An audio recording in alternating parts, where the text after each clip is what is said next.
देखो बच्चों, जीव का एक विशिष्ट लक्षण है प्रजनन, अपने समान संतान उत्पन्न करना।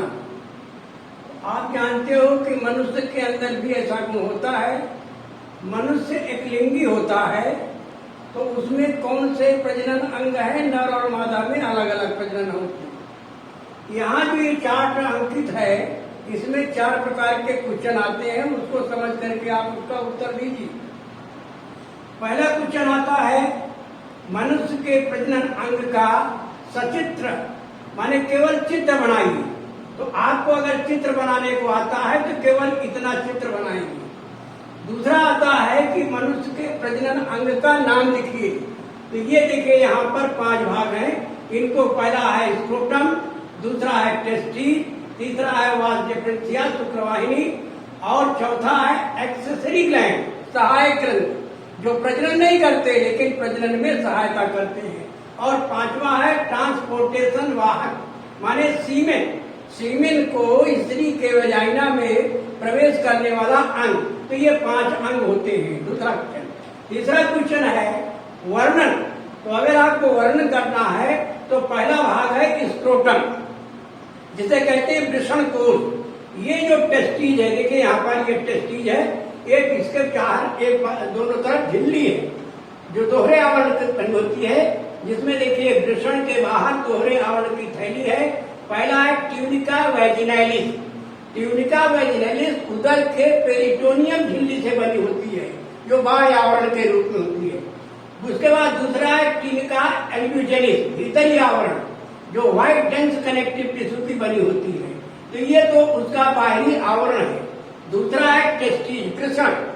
आप जानते हैं वृषण मनुष्य में उदर गुहा के नीचे दोनों टांगों के बीच में एक दाएं बाएं स्थित होता है, जो लगभग 4 सेंटीमीटर लंबा, 2.5 सेंटीमीटर मोटा और 20 से 25 ग्राम भार का होता है, जिसका ताप मानव ताप से 3 डिग्री कम होता है। अब यहाँ प्रश्न है कि 3 डिग्री कम क्यों होता है? इसलिए कि मनुष्य का जो ताप है वो ज्यादा होता है, उसमें शुक्राणुओं का निर्माण नहीं होता है। यही कारण है कि ये जो वृषण है, गर्मियों के टाइम पर इसकी पेशियां ढीली हो जाती हैं और उदर गुहा से नीचे लटक आता है, लेकिन गर्मियों में ठंडियों में ये उदर गुहा के संपर्क में चला जाता है, इसलिए अपना स्थान परिवर्तित करता रहता है, केवल टेम्परेचर को रेगुलेट करने के लिए। अब इसकी हिस्टोलॉजी, अगर इसकी ऊतकी रचना पूछा जाता है तो ये देखिए वृषण का एनस है। इसमें आप देखिए जो दोहरे परत की आवरण झिल्ली है, व्हाइट डेंस कनेक्टिव टिश्यू, ये ऐसे उभार बनाता है। उभार की संख्या 200 से लेकर के ये 400 तक होती है, जिसको हम कहते हैं टेस्टिज लोब, माने वृषण पिंडिकाएं।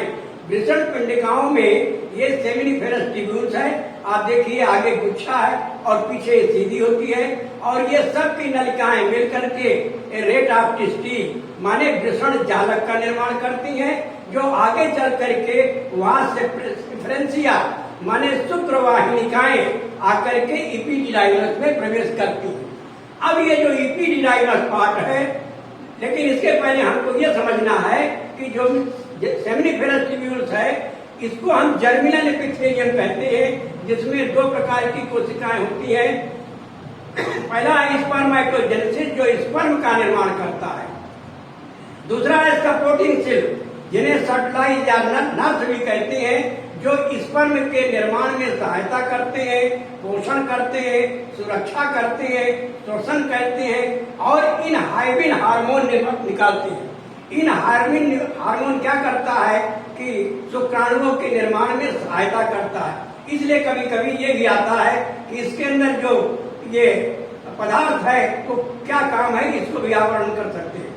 आगे है तीसरा भाग एपिडिडाइमस। एपिडिडाइमस आप देखिए वृषण के ऊपर से ये गुच्छाकार नलिका चलती है, जो 3 भागों में बटी है। पहला है कैपी एपिडाइमस, जो पूरा ऊपर का गुच्छा है।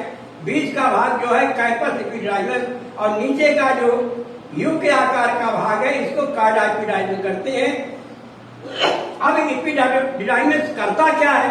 ये तीनों भाग मिलकर के लगभग 6 मीटर लंबा होता है, किंतु 4 सेंटीमीटर में ही फैला होता है, कुंडलित होने के कारण।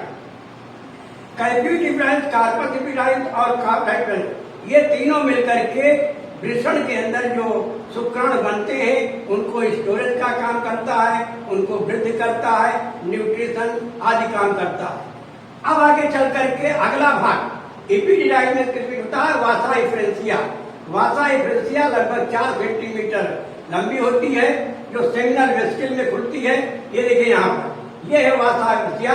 आगे यहाँ पर ये देखिए एम्पुला का आकार बनाती है, जिसको हम कहते हैं सेमिनल वेस्किल। अब इसके आगे 3 ग्रंथियां, इसके 3 ग्रंथियां सहायक मिलती हैं, जो प्रजनन का काम नहीं करती हैं लेकिन सहायता करती हैं।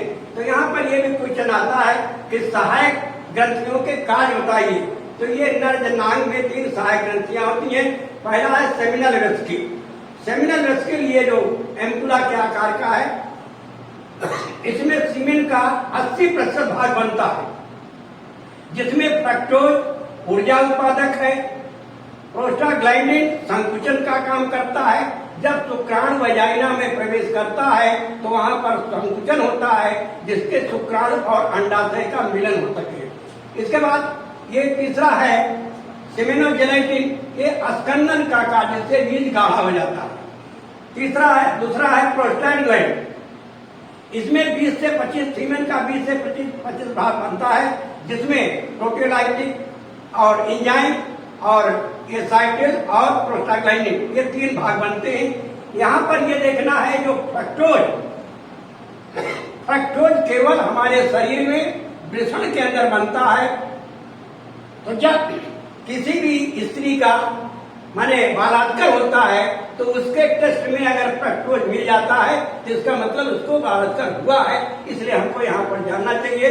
और तीसरा है कॉपर्स लैंड, ये इसका स्राव जो क्षारी होता है, जो वजाइना में चिकनाहट उत्पन्न करता है। तो ये हमारे शरीर का एक प्रजनन अंग है, नर भाग है, जिसके अंदर ये पार्ट होते हैं और इनका वर्णन इस प्रकार से हमने किया।